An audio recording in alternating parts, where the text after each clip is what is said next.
తప్పు చేయని దగ్గర దుమ్మితిపోవడానికి ప్రయత్నం చేసేది వీళ్ళు.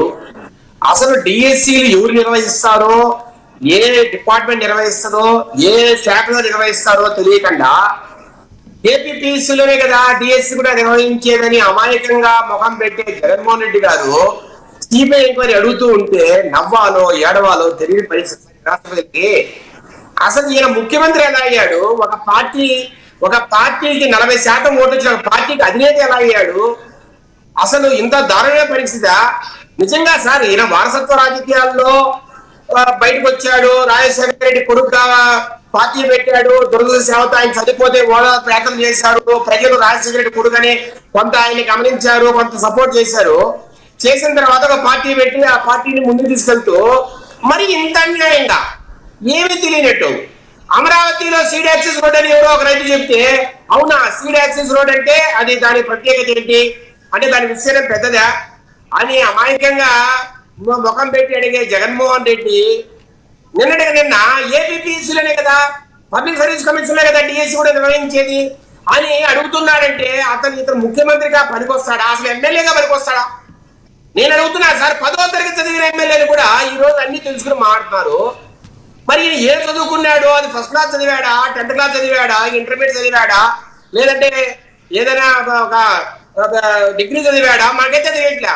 మరి ఇంత అన్యాయమైన పరిస్థితి. సీడ్ యాక్సెస్ రోడ్ అంటే తెలియదు, ఏపీపీఎస్సీ అంటే తెలియదు, డిఎస్సీ అంటే తెలియదు, అసలు ఎవరు నిర్వహిస్తారో తెలియదు. అసలు నేను ఏం చేశాడు సార్ 5 సంవత్సరాలు ముఖ్యమంత్రిగా?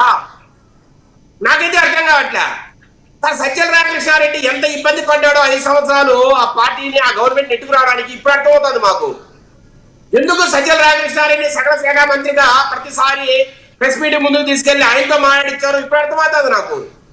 అంటే ప్రెస్ మీట్ ముందర జగన్మోహన్ రెడ్డి వచ్చి మాట్లాడితే ఇతనికి స్క్రిప్ట్ లేకుండా మాట్లాడలేడు కాబట్టి, ఎవరైనా ఏదైనా క్వశ్చన్ వేస్తే ఇతను దొరికిపోతాడు కాబట్టి, ఇతనికి ఆ రకమైన తెలివితేటలు లేవు కాబట్టి, గవర్నమెంట్ నడిపించే సత్తా లేదు కాబట్టి ఈయన ధనుంజయ రెడ్డి మీద ఒక పక్క సీఎంఓను అప్పగించి రకరకాల సామంత రాజుల్ని మిథున్ రెడ్డి, లేదంటే విజయసాయి రెడ్డి, వైవి సుబ్బారెడ్డి లాంటి సామంత రాజులను పెట్టుకుని, అట్లాగే ఏ ప్రెస్ మీట్ పెట్టాలన్నా, గవర్నమెంట్ తరఫున ఏం మాట్లాడాలన్నా సజ్జల రామకృష్ణాన్ని ఒక పక్క పెట్టుకుని ఈ రకంగా అందరి మీద ఆధారపడి నడిపించాడు తప్పితే ఈయనకు నిజమైన బుర్ర లేదు, ఏ రకమైన జ్ఞానము లేదు. ఇన్ని రోజులు సార్ రకరకాలుగా మనం మాట్లాడవచ్చు.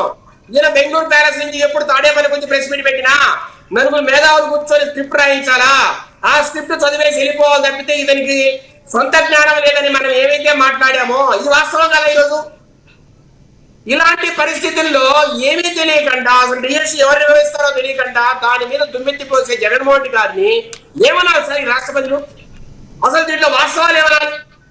అంటే ఇంత తెలియకుండా మాట్లాడే వ్యక్తి డిఎస్సీ మీద మారుతూ ఉంటే నిజంగా డిఎస్సీలో తప్పులు జరిగాయని ఎలా అనుకుంటారు సార్ ఎవరైనా? అంటే ప్రధానంగా వీళ్ళు ఆరోపించేట్లో 372 మందిలో ఎవరైతే ఇప్పుడు దేశానికి ఎన్నో పథకాలు తెచ్చారు, పివి సింధు దేశానికి పథకానికి తెచ్చారు, మరి 370 మందిలో ఎంతమంది మెడల్స్ తెచ్చారని అడుగుతున్నారు ఆయన నిన్న.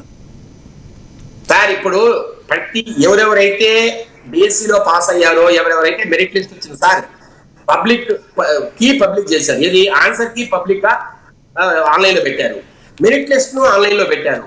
అందరికీ కూడా వాళ్ళ వాట్సాప్ మెసేజ్ వెళ్ళాయి. ప్రతి సెల్ ఫోన్, ప్రతి ఒక్కరు స్మార్ట్ ఫోన్స్ వాడతారు ఈరోజు.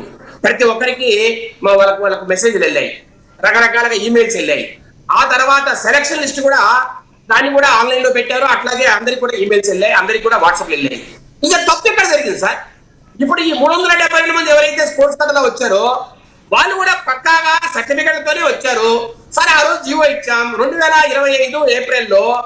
ఆ రోజు స్పోర్ట్స్ మినిస్టర్ రామప్రసాద్ రెడ్డి గారు క్లియర్ కట్ గా ఒక ప్రెస్ మీట్ పెట్టి అసలు స్పోర్ట్స్ కోటాలో ఎలా మేము ఫిలప్ చేస్తున్నాం, దానికి డిఎస్సీ పరీక్ష రాయాలనా లేదా, దాని విధి విధానాలు ఏంటి, దానికి ఉన్న అర్హతలు ఏంటి, ఎవరైనా స్పోర్ట్స్ కోటాలో అప్లై చేయాలంటే వాళ్ళకి అర్హతలు ఏమి ఉండాలి, ఇవన్నీ కూడా ప్రెస్ మీట్ పెట్టి చెప్పలేదా? తర్వాత జీవో విడుదల చేయలేదా? మరి ఆ రోజు మీ నోట్లు పడిపోయాయా? మీ తడపల్లి ప్యాలెస్ లో ఆ రోజు టైం లేదా మీకు ప్రెస్ మీట్ పెట్టడానికి? లేదంటే మీ సజ్జల రామకృష్ణారెడ్డికో, లేదంటే మీ రకరకాల నాయకులు ఎవరైతే పర్వతరెడ్డి చంద్రశేఖర్ రెడ్డికో, ఎవరెవరైతే ఈ రోజు లేనిపోని సమస్యలు మాట్లాడతారో, ఏదైనా అబద్ధాలు వల్లవేస్తున్నారో వారు ఆ రోజు ప్రెస్ మీట్ పెట్టచ్చు కదా. డిఎస్సీ ఎగ్జామ్ పెట్టకుండా మీరు స్పోర్ట్స్ కోటాలో ఎలా పెడతారు, ఎలా మీరు ఉద్యోగాలు ఇస్తారని ఆ రోజు ఎందుకు మాట్లాడకపోయారు? ఆ ఉద్యోగాలు ఫిలప్ అయిన సంవత్సరం తర్వాత ఈ రోజు వచ్చి మీరు పలానా అభ్యర్థికి ఎలా జాబ్ ఇచ్చారు, పలానా వాడికి నిజంగా మెడల్ ఉందా లేదా, పలానా సర్టిఫికేట్ ఎలా వచ్చాయి, ఈ రోజు మాట్లాడతారు. సార్ నేను అడుగుతున్నా, జూడో అసోసియేషన్ గురించి కొన్ని మాట్లాడారు. జూడో అసోసియేషన్ కి మా ఎంపీ భరత్ ఎప్పుడు వచ్చారు సార్? జూన్ 2025లో ఆయన హనరీ చైర్మన్ అయ్యారు. మరి అంతకుముందు అంటే ఆ గంటకే సర్టిఫికెట్లు దొంగ సర్టిఫికెట్లు ఇచ్చేస్తారా? నేను అడుగుతున్నా ఓపెన్ గా డిబేట్. నేను 4 సంవత్సరాలు 5 సంవత్సరాలు 6 సంవత్సరాల ముందర వాళ్ళు ఏదైతే ఆటలు ఆడారో, ఏదైతే గేమ్స్ లో పాల్గొన్నారో దానికి సంబంధించి సర్టిఫికెట్లు ఇస్తారా, లేదంటే జూన్ 2025లోనే సర్టిఫికెట్లు ఇస్తారా? అసలు జూన్ 2025కి ఎగ్జామినేషన్ సంబంధించి మీరు అన్ని అప్లోడ్ చేయాల్సిన అవసరం లేదా సార్? జూలైలో ఎగ్జామ్స్ జరిగాయి. దాని అర్థము జూన్ కల్లా మీరు అప్లోడ్ చేయాలి కదా, మీ అప్లికేషన్స్ కావచ్చు, లేదంటే మీకున్న సర్టిఫికేట్ కావచ్చు. మరి అట్లాంటప్పుడు జూన్ 2025లో జూడో అసోసియేషన్ అధ్యక్షుడిగా ఎన్నికైన భరత్ ఎలా తప్పులు చేస్తాడు? అట్లాగే సాఫ్ట్ బాల్ అసోసియేషన్ సార్ కూర రవికుమార్ గారు ఎమ్మెల్యే, ఆయన మే 2025లో సాఫ్ట్ బాల్ అసోసియేషన్ అధ్యక్షులయ్యారు. మరి ఆయన చేతుల మీద దొంగ సర్టిఫికెట్లు ఎలా వస్తాయి?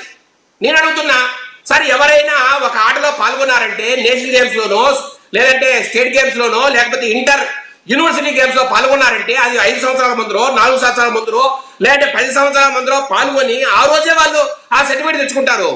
జూన్ 2025 దాకానో లేకపోతే మే 2025 దాకా అవుతారా సర్టిఫికేట్ కోసం? ఏ రోజైతే పాల్గొంటారో ఆ 15 రోజులకో నెలకో సర్టిఫికేట్లు వస్తాయి. మరి ఎందుకు మా మీద ఇంత అన్యాయంగా మీరు దుమ్మెత్తి పోస్తున్నారు?